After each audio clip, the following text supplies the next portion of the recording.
We do not need another mouth to feed in this house. Those were the words my son spoke in the first week of my retirement. No words of gratitude, no embrace, only a command and a job, cleaning that he had arranged for me. I smiled, I nodded, but behind that mask of acceptance was a frozen storm of anger. I did not show up for work the next day, and on that very day he realized he had misjudged the man who had raised him, and his life would never be the same again. What would you do if your own child saw you as nothing but a burden and wanted to cast you aside? Would you accept it, or strike back in silence? Before we go on, do not forget to subscribe and turn on the notification bell. We bring you new stories every day. Hit like and let us know what city you are watching from in the comments. I have wonderful news. Today was my last day at work. Finally retired. The fork slipped from Christopher's hand, clattering against his plate. Lily's eyes widened her mouth, forming a perfect circle of shock. I beamed at them both, expecting congratulations, maybe a toast with the cheap wine we kept for special occasions. Instead, silence stretched across our small kitchen table. Christopher recovered first, his face flushing red. "What, Dad? You cannot just quit your job like that. Did you even think about what this means?" "Of course I did," I said, my smile wavering. 40 years of service, son. I have earned this. I thought we could celebrate. Celebrate? Lily's voice cut through the air like a blade. She set down her glass with deliberate force. "Chris, your father, thinks we are going to feed him for free." The warmth in my chest froze. This was not how I had imagined the moment. I had pictured smiles, maybe Christopher clapping me on the back, telling me how proud he was. Instead, my son's face showed pure annoyance. "Listen, Dad." Christopher leaned forward, his manager voice replacing any trace of affection. "I am not keeping an extra mouth to feed. You need a job tomorrow. I do not care if it is flipping burgers or stocking shelves, but you are not living off my paycheck." Each word hit me like a blow. I stared at this man I had raised, whose college education and wedding I had paid for. The harsh light made him look like a stranger. Lily nodded. "Douglas, you are 65, not 90. Plenty of people your age work. My neighbor's father bags groceries at 73. "But I thought—" "You thought wrong," Christopher snapped. "You think money grows on trees. Do you know what it costs to maintain this house, to keep you fed and clothed? I work 50 hours a week at Whitmore Industries just to keep us afloat." The irony was not lost on me, though neither of them would understand it. Not yet. My untouched dinner grew cold. The meatloaf, once my favorite, now seemed unappetizing under the fluorescent light. Everything felt wrong, distorted, like viewing my life through a funhouse mirror. "You are right," I whispered. "I should have discussed it with you first." Christopher's expression softened, slightly, perhaps hearing defeat in my tone. "Look, Dad, I am not trying to be cruel, but reality is reality. We cannot afford a freeloader." Dependent. That word buzzed in my head as I nodded, playing the punished father. "I will think about your words." "Good." Lily gathered the plates with brisk efficiency. "The sooner the better." They disappeared into the living room, leaving me alone at the table. I heard the television spring to life, their voices returning to normal as if nothing had happened, as if they had not just shattered 40 years of dreams in 10 minutes. I remained seated, staring at the empty chairs where my family had been moments before. The house settled around me with creaks and sighs, and somewhere in the distance, a dog barked. Normal sounds of a normal evening that felt anything but normal. Slowly, I stood and began clearing the remaining dishes, my hands moving automatically while my mind processed what had just occurred. They saw me as a burden. After everything I had done, everything I had sacrificed, they viewed their father as nothing more than an unwanted expense. I turned off the kitchen light and headed toward my small bedroom at the back of the house, leaving Christopher and Lily to their evening entertainment. Tomorrow would bring new revelations, but tonight I needed to think. I lay fully clothed on my narrow bed, staring at the ceiling where shadows from passing cars painted moving patterns. The house had settled into evening quiet, but my mind churned with the dinner conversation. 40 years of faithful service, and this was my reward, being called a freeloader by my own son. The bedroom was small, furnished with just the basics: a single bed, one nightstand, and a dresser that had seen better decades. Family photos lined the dresser top. Christopher's graduation, his wedding holidays where we all looked happy. Had that been an illusion? Voices drifted through the thin walls separating my room from the master bedroom. At first just murmurs, but gradually growing louder as Christopher and Lily settled into their nightly routine. Cannot believe he just announced it like that. Christopher was saying, his voice carrying clearly through the drywall. I turned toward the wall, suddenly alert. They were talking about me. He thinks he can just sit at home on my dime. Christopher's voice rose, apparently not concerned about being overheard. 40 years of work. So what? That does not entitle him to retirement on my salary. Lily's response came through muffled but distinct.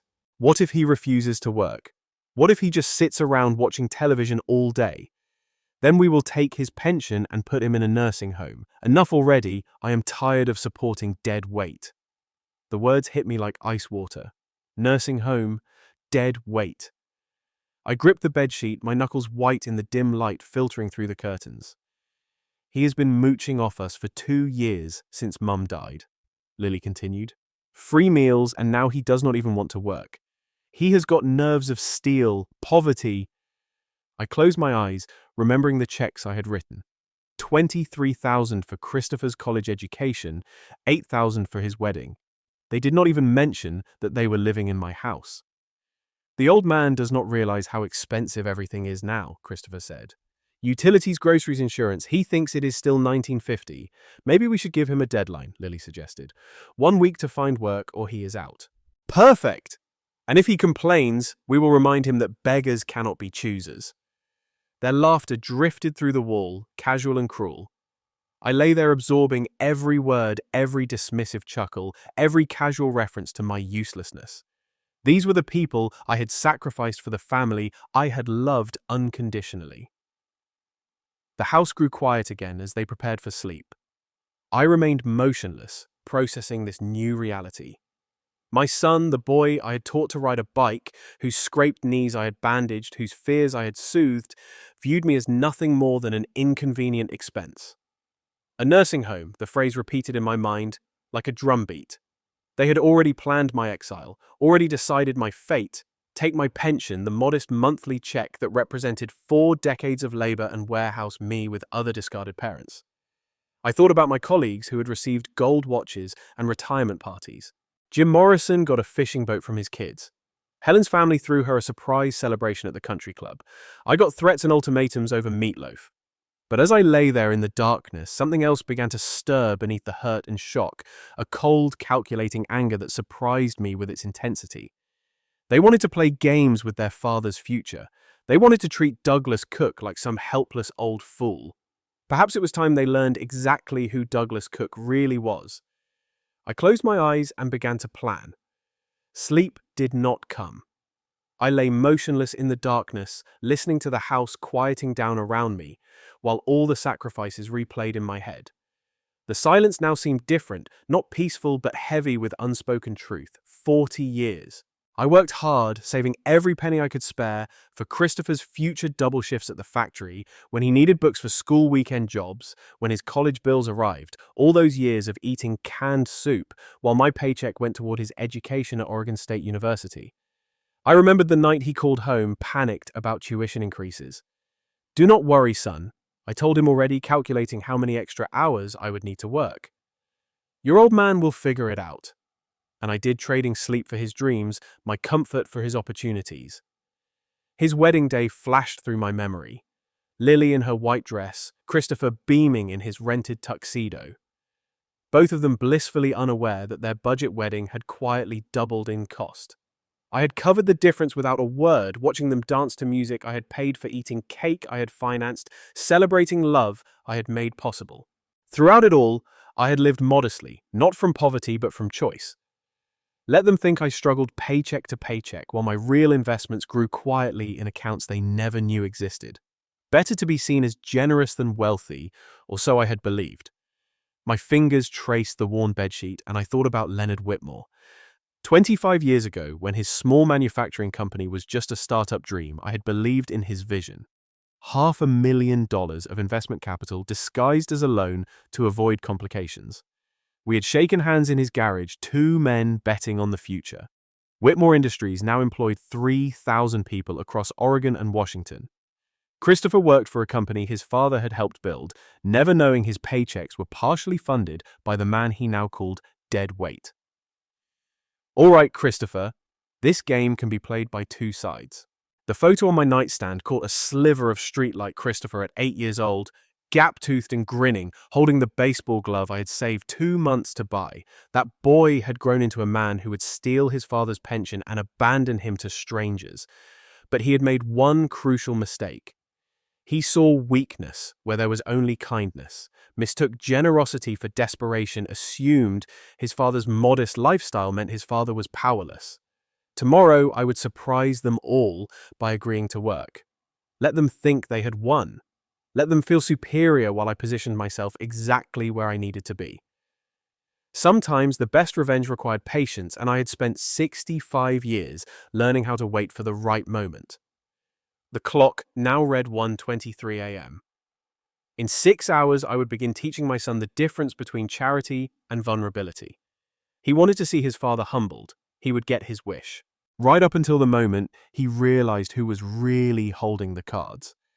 I pulled the blanket up to my chin and finally allowed myself to sleep. Morning would bring new possibilities, and I intended to be well rested for what came next. Morning coffee was already brewing when I entered the kitchen. Christopher stood by the counter in his weekend clothes while Lily buttered toast at the table. Both looked up as I appeared, their expressions mixing curiosity with residual hostility from last night's conversation. "Christopher, I have been thinking about your words," I said, settling into my usual chair. "You are right." The coffee mug froze halfway to Christopher's lips. Lily's knife stopped mid-spread, leaving a glob of butter suspended over her toast. They had clearly expected another argument more pleading about my retirement dreams. "Seriously." Christopher set down his mug with obvious suspicion. "You are not going to fight us on this. What would be the point?" I kept my voice steady, reasonable. A man my age should contribute to the household. I see that now. Lily exchanged glances with her husband, probably wondering if this was some kind of trick. They had prepared for battle and found surrender instead. Christopher leaned against the counter, his manager persona emerging. "Well, since you are being practical about this, I might have a solution. There is a janitor position open at my company, Whitmore Industries." I felt a small smile threaten the corners of my mouth and quickly suppressed it. "That sounds perfect. I accept." Just like that. Lily's voice carried notes of disbelief and satisfaction. "You are willing to clean offices. Honest work is honest work," I replied, meeting her gaze directly. "When would I start?" Christopher's chest puffed slightly with newfound authority. "Monday morning, 7 o'clock sharp. You would be ideal for the position, no complaints, follows orders, grateful for the opportunity." He paused, savoring his next words. "The pay is minimum wage, of course, but beggars cannot be choosers, right?" There it was again, that phrase they had laughed about through the thin walls. I nodded seriously, as if accepting both the job and the insult with equal grace. "I will need to speak with my boss Leonard about approving the hire," Christopher continued. "But I am sure he will understand the family situation. Probably feels sorry for you, actually." Leonard, my oldest friend, my business partner, the man whose garage I had sat in 25 years ago, discussing dreams and investments. "That is very kind of you to help arrange this," I said, letting just enough gratitude creep into my voice to make them feel magnanimous. Lily reached across the table and patted my hand condescendingly. "See, this was not so difficult. You just needed to face reality about your situation." My situation, if only she knew. "I appreciate you both helping me understand," I said. "It will be good to have purpose again, to contribute something meaningful to the family income." Christopher nodded approvingly. Exactly the attitude we wanted to see. Maybe this will work out after all. He pulled out his phone, presumably to contact Leonard about the janitor position. I watched him dial, imagining Leonard's reaction when he received this particular request. "I will make the call this afternoon," Christopher said. "Get everything set up for Monday." "Perfect," I replied, already picturing my first day back at Whitmore Industries. It would indeed be a homecoming, just not the kind Christopher anticipated. The conversation moved on to weekend plans and grocery lists, but I barely listened. My mind was already planning Monday morning, calculating exactly how long it would take for the truth to emerge. Very soon they would learn that underestimating Douglas Cook was the costliest mistake they had ever made. Monday morning arrived crisp and clear. The week between my agreement and today had passed in a blur of Christopher's smug preparations. He had proudly informed Leonard about solving his father problem, purchased cleaning supplies for me, and outlined my duties with barely concealed satisfaction. I had played along perfectly, nodding appreciatively while internally counting down to this moment. At 7:30 a.m., I sat in my kitchen sipping coffee and reading the morning paper. Through the window, I could see neighbors heading to work, their routines unchanged by the small revolution brewing in my house. The cleaning supplies Christopher had bought remained untouched in their bag by the door, a prop in the theater of his expectations. My phone remained silent until 8:15. Then it erupted. "Dad, where are you?" Christopher's voice crackled with fury and panic. "My boss just tore me apart. Leonard was waiting for the new janitor and nobody showed up." "Oh my," I said, affecting just the right tone of confused concern. "What time was I supposed to be there?" 8 o'clock. We discussed this every day this week. How could you forget? I paused, letting his agitation build before responding with carefully measured bewilderment. "I am so sorry, Christopher. Age, you know. Sometimes things just slip away from me. These old brains are not what they used to be." "This is not about your brain." His voice rose another octave. "I vouched for you. I told Leonard you would be reliable, that hiring family was a smart move. Now I look like a complete fool." Perfect. I imagined Leonard's confusion, wondering why Christopher was so invested in hiring an elderly janitor. My old friend was nothing if not polite, but he had certainly noticed the irregularity. "I feel terrible about this misunderstanding," I said, maintaining my performance of elderly confusion. "What did Mr. Whitmore say?" "He asked why I was so involved in the hiring process. I had to explain you were my father, living at home, needed the work." Christopher's voice carried the bitter taste of embarrassment. The whole conversation was humiliating. Interesting. Leonard had not revealed our connection, remaining discreet even when presented with this strange situation. He was likely trying to puzzle out why Douglas Cook's son was offering Douglas Cook a menial job at Douglas Cook's own company. "Perhaps I could come in this afternoon," I suggested. "Make up for lost time." "No, tomorrow be at work by 7:45 sharp, or else—" He trailed off, remembering he was speaking to his supposedly forgetful father. "Just do not let this happen again, Dad. My reputation is on the line." "Of course, son. I understand completely." After he hung up, I sat back in my chair and allowed myself a moment of satisfaction. Phase 1 had worked perfectly. Christopher was rattled, embarrassed before his boss, questioning his father's reliability. The authority he built around this arrangement was already cracking. Tomorrow would bring Phase 2. I had hours to prepare the next surprise. But for now, I had done exactly what I intended. I had reminded Christopher that even when he thought he held all the cards, his father could still disrupt the game. I folded the newspaper and headed toward my computer. Phase 3 would require more preparation, but the foundation was laid. With Christopher's angry call still echoing in my mind, I moved to the desk in my bedroom where 2 manila folders waited. I had been preparing this particular surprise for 2 months, ever since I discovered Lily's secret. It was a January afternoon when I noticed Henderson and Associates letterheads on the kitchen counter. Lily had been careless, leaving work documents beside her coffee while she answered a call. My trained eye, 40 years of reviewing financials, immediately caught the irregularities. Office supplies, €847.50. Equipment maintenance, 1 through 134. Too inflated for a small firm. I'd managed budgets for decades. These figures were red flags. "Interesting," I murmured quietly, photographing the documents while Lily chatted nearby. "Why does Lily have work documents at home? And why do these numbers look so off?" That evening, I called my old acquaintance Michael Richardson, a forensic accountant who owed me several favors. "Michael, could you check something at Henderson and Associates?" I asked casually. "Completely confidential. I am curious about their real office supply expenses over the past 6 months." 3 days later, Michael discreetly sent me the real reports. The comparison was damning. Lily had been inflating costs and pocketing the difference. Office supplies that cost €347 became €847. A €534 maintenance bill became €1,234. 75 months of theft hidden behind falsified receipts and altered invoices. Now at my computer, I opened both folders. The evidence was irrefutable. Lily's falsified documents photographed from our kitchen beside the authentic records Michael provided. The pattern was clear, systematic, and criminal. I began typing the anonymous email.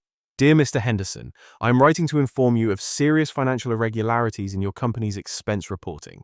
Your employee, Lily Cook, has been systematically embezzling funds through falsified office supply and maintenance expenses. Attached is documented evidence comparing reported expenses with actual vendor receipts. The pattern spans several months and represents substantial theft. I recommend immediate investigation and audit of all expense reports submitted by Mrs. Cook. A concerned party, I attached the scanned evidence, double-checked the anonymous email account created for this purpose, and hovered my finger over send. For a moment, I considered the consequences. Lily would likely be fired, possibly prosecuted. Christopher would face the stress of an unemployed wife under criminal investigation. Their financial stability would crumble. Then I remembered their laughter through the thin walls, their casual planning of my exile to a nursing home, their complete dismissal of the man who had funded their entire comfortable existence. I clicked send. The email disappeared into cyberspace, carrying with it the destruction of Lily's career and Christopher's peace of mind. Within hours, possibly by this afternoon, their world would begin unraveling from a direction they had never anticipated. I closed the laptop and gathered the physical documents, feeding them into my small paper shredder. The evidence had served its purpose. Now it needed to disappear completely. Outside, spring afternoon sunshine painted the kitchen in golden light. I made myself a sandwich and sat down to wait. Soon enough, the consequences would unfold. Christopher had wanted to play games with his father's future. Now he would discover that his father had been collecting insurance policies all along. The afternoon stretched ahead of me like a blank canvas waiting for careful brushstrokes. Christopher's morning humiliation had been satisfying, but it was merely the opening gambit.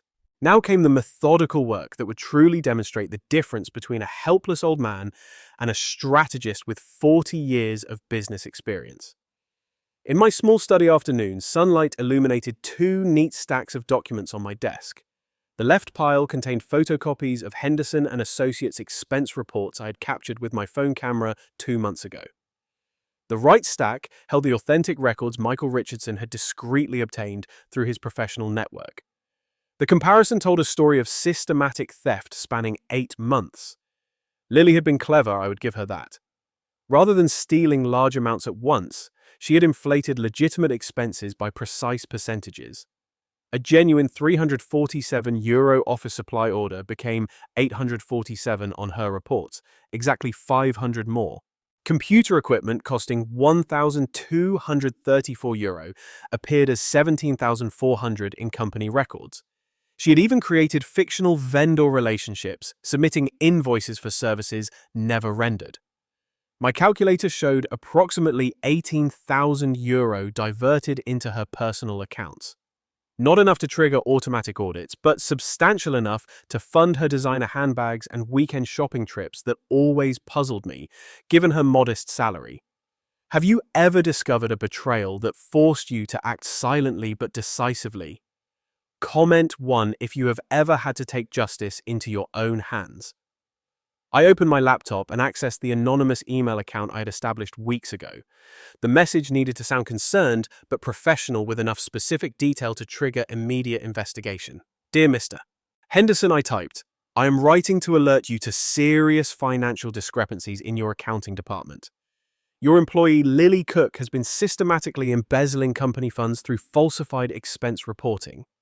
The attached evidence shows documented proof of inflated invoices, fictional vendor payments, and personal purchases disguised as business expenses.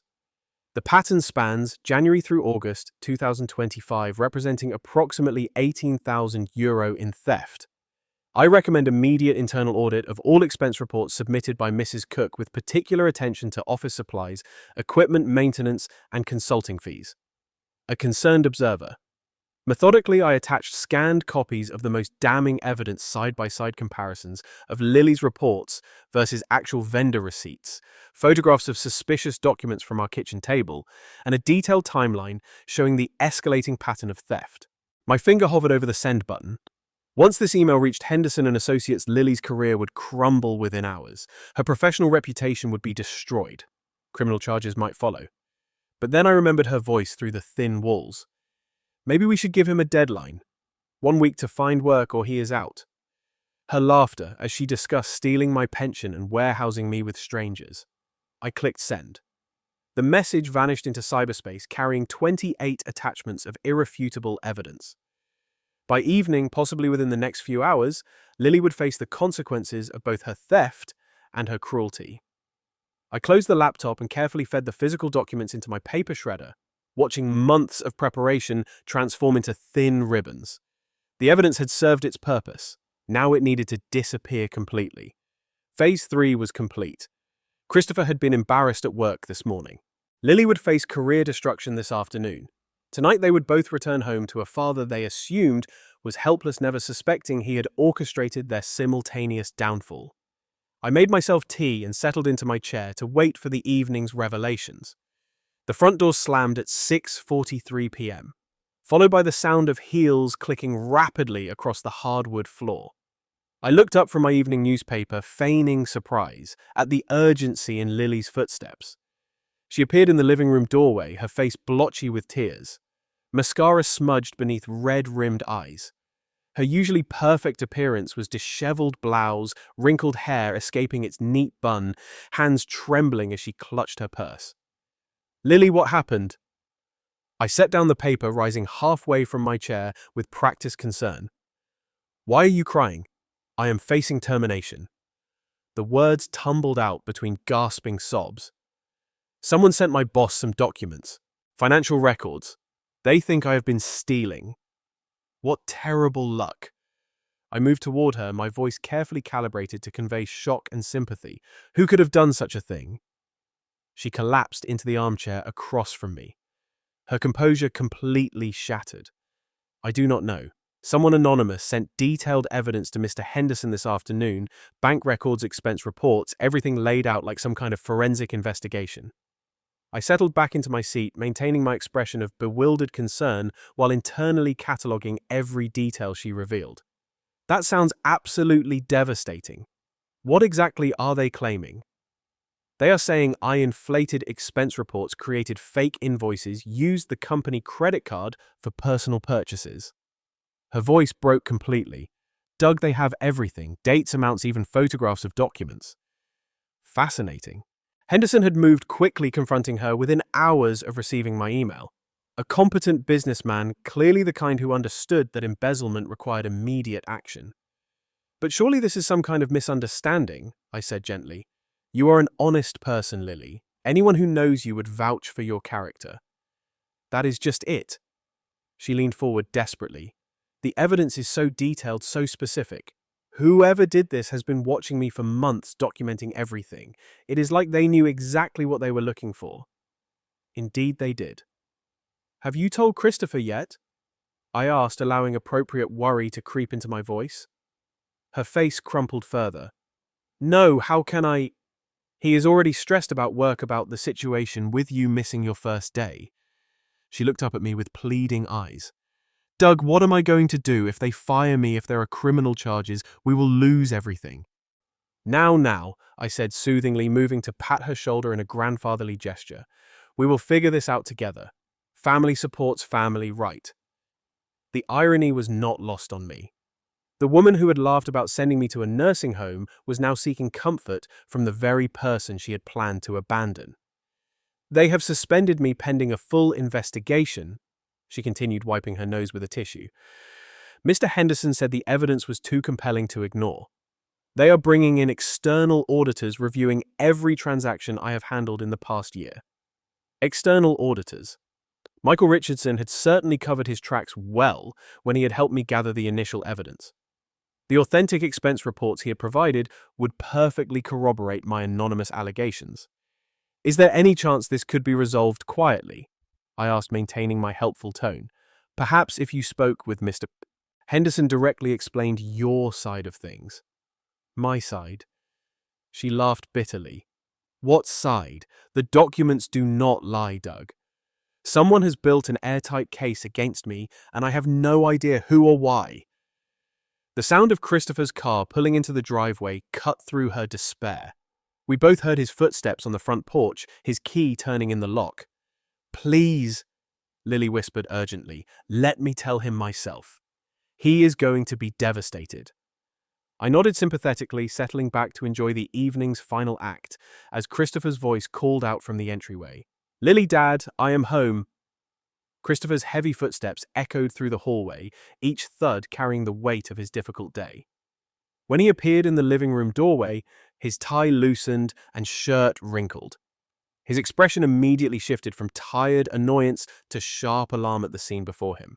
What did you do to her, old man? He dropped his briefcase and rushed toward Lily, who was still dabbing at her tear-streaked face.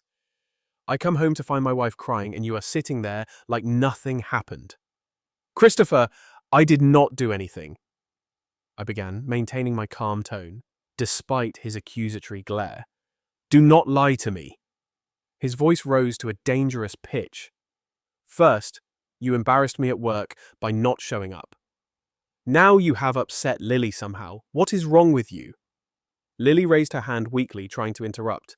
Chris, please, it is not your father. Then what is it? He whirled on her, his manager persona fully engaged, demanding answers with the same authority he probably used on his subordinates. Why are you crying? What happened? They want to fire me. The words burst from her lips like a dam breaking. Someone sent anonymous evidence to Mr. Henderson claiming I have been embezzling money. They have suspended me pending investigation. The color drained from Christopher's face, as if someone had pulled a plug.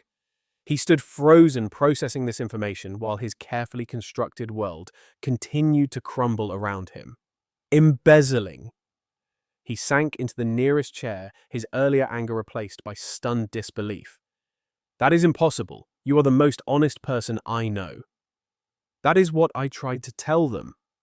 Lily continued, her voice gaining strength from his support. But whoever sent this information knew exactly what to look for. They had copies of expense reports, bank records, everything perfectly documented. I watched Christopher's face cycle through emotions, confusion, denial, growing panic as the implications hit him. His father missing work now, his wife facing criminal charges. Everything was spinning beyond his control. This cannot be happening, he muttered, running his hands through his hair. Not now. Not when everything else is falling apart. What do you mean, everything else? Lily asked, momentarily distracted from her own crisis. Christopher looked up at me with undisguised resentment. My father here decided to play games yesterday, did not show up for work after I personally vouched for him with my boss, made me look like a complete amateur. I explained that was just confusion about the time I started. No more excuses.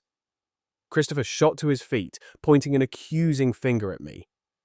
Tomorrow you are coming to work with me, and you are working without any tricks, without any senior moments, without any nonsense. I'm driving you there personally to make sure you show up. Christopher, that is not necessary.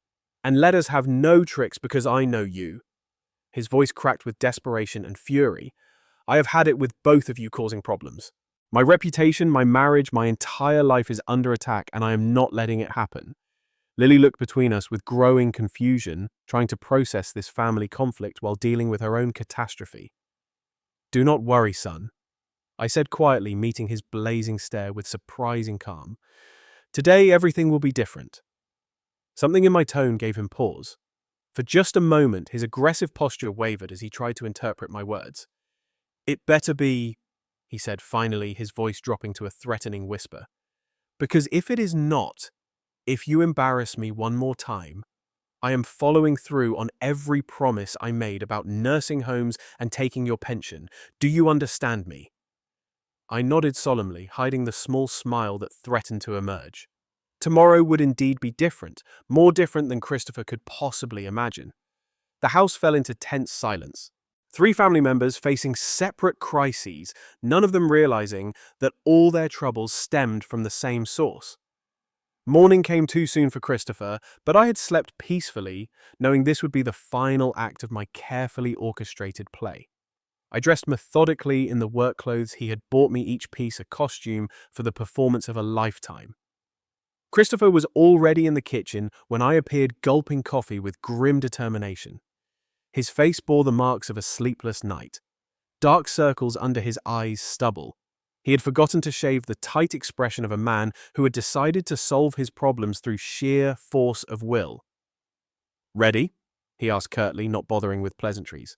"Ready," I replied, pulling on the jacket that completed my janitor's uniform. The drive to Whitmore Industries passed in intense silence for the first 10 minutes. Portland's morning traffic gave Christopher something to focus his nervous energy on, his knuckles white as he gripped the steering wheel. I sat quietly in the passenger seat, watching familiar neighborhoods pass by, counting down the minutes until everything changed. "Let me make something crystal clear," Christopher finally spoke, his voice tight with controlled anger. "Today there will be no confusion about time, no mysterious illnesses, no convenient memory lapses. You will show up, you will work, and you will make me look competent in front of my boss."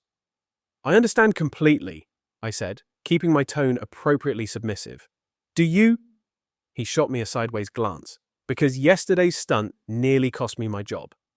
Leonard asked pointed questions about my judgment about why I was vouching for unreliable people. I had to convince him to give you another chance. Poor Leonard. He must have been thoroughly confused by the whole situation, trying to understand why his business partner's son was so invested in hiring his business partner as menial labor.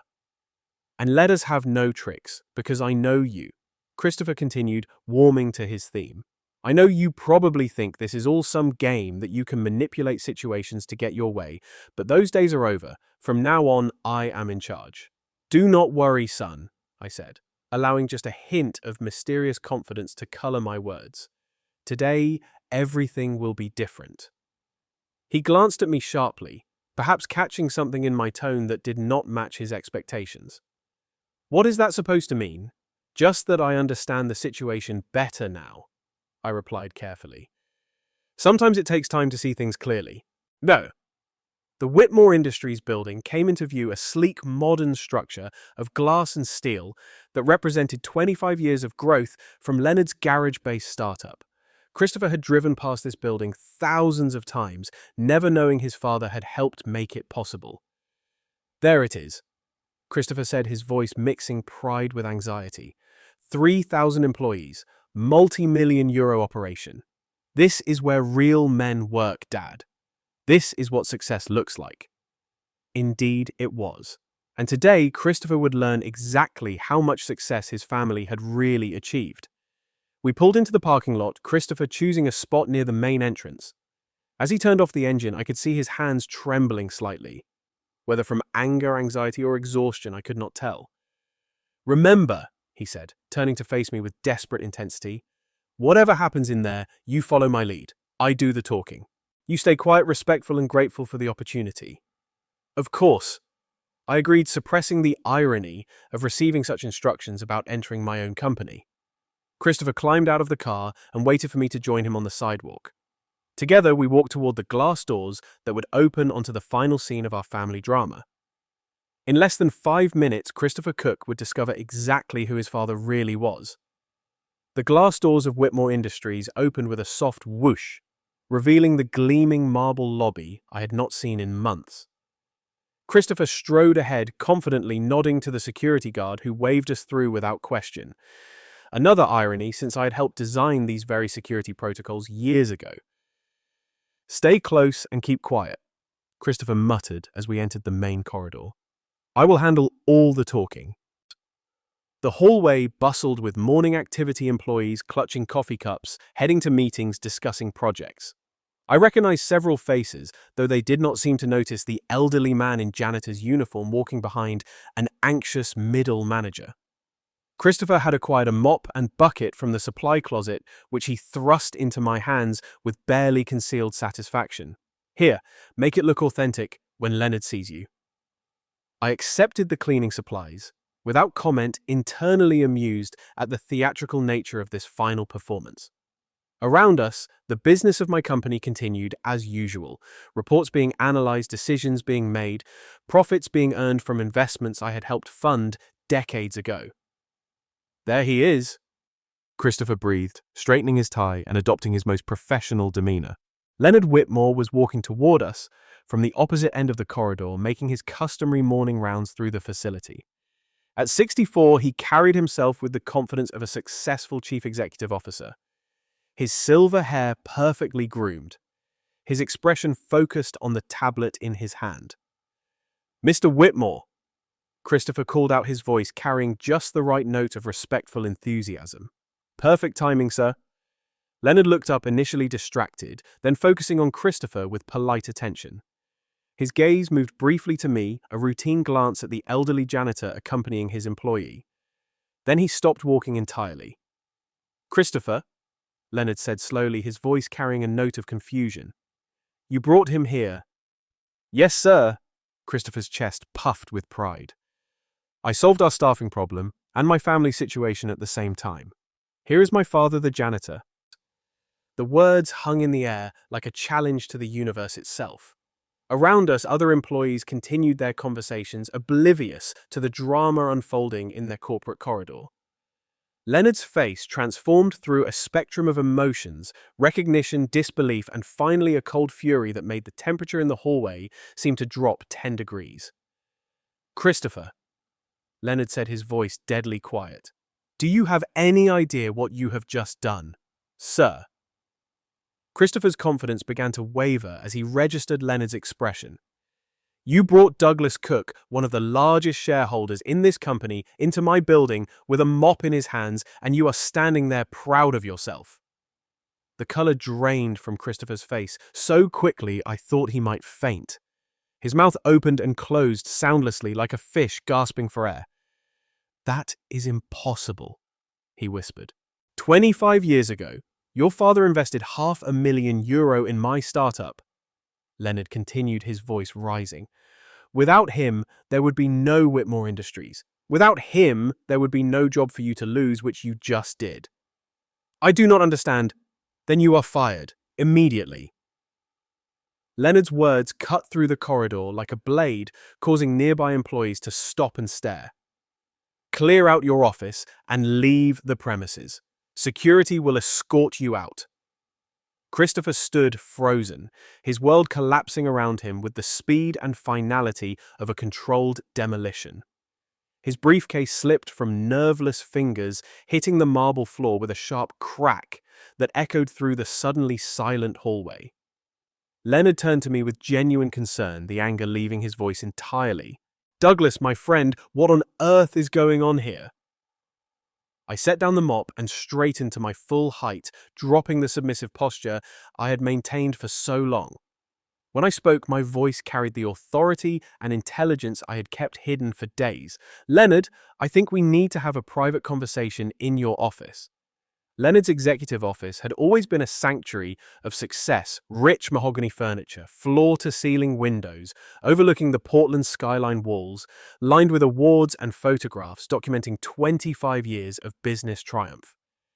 As we entered, I noticed several pictures showing Leonard and me together at various company milestones, evidence of a partnership Christopher had never known existed.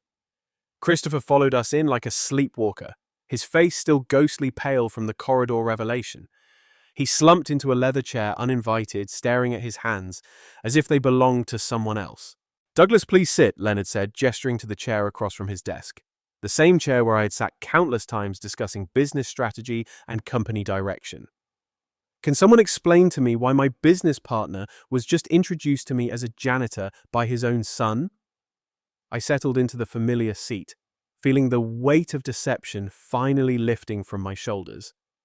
"Leonard, my family, has been under the impression that I am financially dependent on them. They have been uncharitable in their assessment of my worth." "Uncharitable?" Leonard's voice sharpened. "Christopher, your father owns 37% of this company. He has been quietly drawing dividends for decades, not because he needs the money, but because that is how investments work. What exactly did you think he did for a living? Christopher's voice came out as barely a whisper. Factory work, manual labor. I thought he was poor. Poor. Leonard laughed, but there was no humor in it. Your father could buy and sell most of Portland's business district.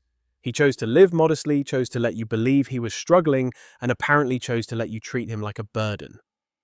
The truth hung in the air between us, 25 years of hidden success finally exposed to the light. Through the floor-to-ceiling windows, I could see the city skyline, a view I had helped Leonard afford through my early investment and continued partnership. But why? Christopher asked, looking directly at me for the first time since the corridor confrontation. Why did you not tell me? Because I wanted to see what kind of man you would become without the influence of money, I replied calmly. I wanted to know if you would respect your father for who he was, not what he owned. The answer, unfortunately, is that you would not. Leonard leaned back in his executive chair, studying Christopher with undisguised distaste. Let me understand this correctly. You discovered your father had retired, and your response was to force him into menial labor. We could not afford, Christopher began. You could not afford. Leonard's voice rose. Your father has been supporting you your entire adult life. College tuition, wedding expenses, house down payment money that came from his share of this company's profits.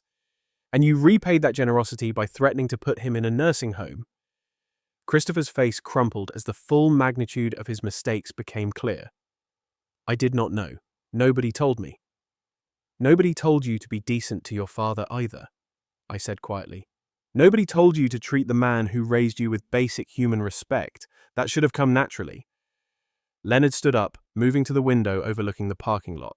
Douglas, what do you want me to do about this situation? Nothing that has not already been done, I replied. Justice has been served. Christopher's employment here is terminated as you have already announced. His wife faces criminal charges for embezzlement at her company, though that is a separate matter entirely. Christopher's head snapped up. You knew about Lily. I know about everything, son. I always have. I stood as well, feeling taller than I had in years. The question now is what you are going to do with this knowledge. The office fell silent except for the distant hum of business continuing in the building below. Christopher sat surrounded by the evidence of success he had never recognized, finally understanding that his father was not the weak, dependent man he had imagined. Leonard walked over and placed a hand on my shoulder. Douglas, you are always welcome here. This is your company as much as mine. Thank you, Leonard. But I think it is time I actually retired properly this time on my own terms. I looked at Christopher one final time. Perhaps this experience will teach you something about respect, humility, and the difference between being poor and choosing to live simply. Christopher opened his mouth as if to speak, then closed it again. There were no words that could undo what had been done. No apologies that could restore what had been broken. As we prepared to leave the office, Leonard held the door open for me. Justice has been restored, he said simply. Indeed, it had. After days of humiliation and threats, I was finally standing where I belonged, not as a burden, not as a charity case, but as Douglas Cook, successful businessman, respected partner, and above all, a man who had learned the true value of dignity. The week of my retirement had ended exactly as it should have, with truth revealed, respect restored, and justice served. But more than that, I walked away with something deeper. Because sometimes life takes the long road to remind us of who we are, not through praise, not through comfort, but through the cold clarity of betrayal. I'd spent a lifetime giving to my son, to his future, to the dream I helped build. And in the end, I discovered that true legacy is not what others say about you, but what you choose to reclaim for yourself. I do not regret the silence I kept all these years. But I am proud of the silence I broke for my dignity, for the truth, for the man I still am. If you have ever felt underestimated, erased, or made to feel like you no longer mattered, let this be a reminder. It is never too late to stand up, even if you have to do it quietly. I would love to hear your story. Share your thoughts, your turning points, or your quiet victories in the comments. This space is yours too. And if you believe in reclaiming your worth, type this below as your declaration: I stand for respect.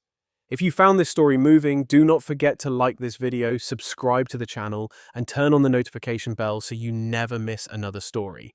Share this with someone who needs to remember their value. It might be the nudge they need today. We will be back soon with another powerful story. Until then, thank you so much for listening. Take care of yourself, live simply, live fully, and I will see you in the next video.